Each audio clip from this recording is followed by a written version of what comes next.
இங்கிலீஷ்ல ஃப்ளூயண்டா பேசணும், கத்துக்கணும். யாரு பேசுறீங்க? இப்ப நான் பேசி காட்டுறேன் பாருங்க. A for apple, B for ball, C for cat, D for dog, E for elephant, F for flight. இப்படி பேசணும். பேசுவீங்களா? டீச்சர் நான் பேசுறேன் டீச்சர். டேய் உனக்கு இங்கிலீஷ் தெரியுமாடா? லே இசட் ஃபார் ஜீப்ரா வரையும் தெரியும்டா. எந்திரி. சரி டீச்சர். இங்கிலீஷ் பேசுவியா? பேசுறேன் டீச்சர். மனசட்டா தோலை கட்டி மேல கட்டி அட்ரா நாக்கு முக்கா அட்ரா. இது எப்படி இங்கிலீஷ்ல சொல்லு? டீச்சர் இதை எப்படி நான் இங்கிலீஷ்ல சொல்றது? தெரியல. மூடிட்டு போய் முட்டி போடு போ. டேய் வந்தோன்னு வச்சுக்கோ. ராஜ்குமார், நான் வேணா இன்னொரு சான்ஸ் தரேன். நான் இங்கிலீஷ்ல எழுதி தரேன், அதை அப்படியே தமிழ்ல டிரான்ஸ்லேட் பண்ணி எழுதி தரியா? எழுதுறேன் டீச்சர், கொடுங்க.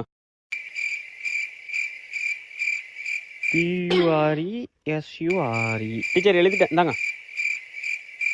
கூட என்ன எழுதிருக்கான்னு பாப்போம். பூரி சூரியா.